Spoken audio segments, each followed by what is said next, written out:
yaşamın harcıdır, özgürlüğün teminatıdır. Hevserokên HDP Pervîn Buldan û Mîtat Sancar bi bernameyek taybet ragihandin di Kongreya Partiya xwe de ew êdî nebin berbijarê hevserokatiyê. Buldan piştî girtina fîgên yüksek daxû Selahattin Demirtaş di sala 2015 de bibû hevserok. Mîtat Sancar jî du deme hevserok e. Ev biryar piştî rexne û biryara Selahattin Demirtaş hate ragihandin. Demirtaş encama hilbijartinê weka serketin nedî û balê da ser hin biryarên xelet ku di nav partiyê de hatine dayîn. Hêjayê bîrxistnê ku HDP bi navê Partiya Çepên Kesk kete hilbijartinê. Di sala 2015 da rêjeya dengê HDP ji sedî 13.5 bû. Sala 2018 da jî ji sedî 11 bû lê di çardê gulanê de rêjeya dengê vê partiyê da kete 8.8. Li gorî 2018 ji çar kesan yek dengê xwe nedaye HDP. Gelek egerên vê encamê heye. Lê Selahattin Demirtaş got ew ji bo vê kemasiyê deşt siyasetê berdide. Şîrovekarên siyasî gotin Demirtaş bi vê gavê rê li rêvebirên HDP jî vedike ku ji ber vê encamê berpirsyariya xwe bibînin û qebûl bikin.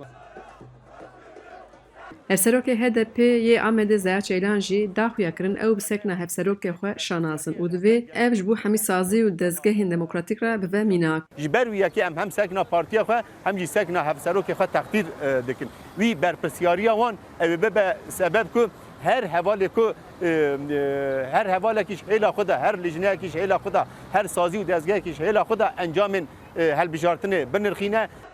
Me ji rûnişvanên Amedê biryara hevserokên HDP pirs kir ka ew çawa dinirxînin. Emîn Karabulut dengdarê HDP dibêje ev biryareke erînî û gavekî demokratîk e. Ez vî biryareke gelek demokratîk û biryarekî baş wek wisa dinirxînim.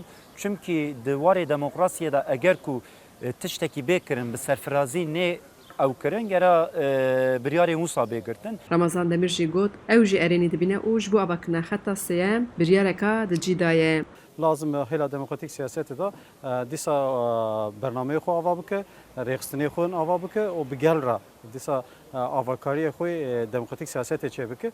An Pervîn û Mîtat biçe sibê yekê din were heman tişt dîsa dubare bibe ji bo heman tişt dubare nebe HDP xeta xwe bi gel re xeta xwe demokratîk siyasetê ve dîsa lazım bi xwe bi cî bike. Tüm dayım bu hertin tişki başı.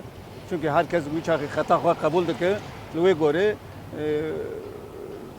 gibên xizmetik helada baş bike. Milletvekilî Diyarbekir heşt ew em yekê jî naz nakin.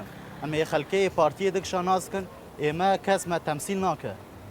û ji baş bû ki dev jê berdan îşallah yekî daha baş kurmanc heqê me sewunmiş dike, heqê me zane, kurmanca naz dike ê wer serî. Hêjayê gotinê ku HDP li ciwanan jî bangewazî kir ku di kongreyê de di heyema nû de tevlê partiyê bibin û tê de cî bigirin. Xecican Farqîn, Dengê Amerîka, Amed.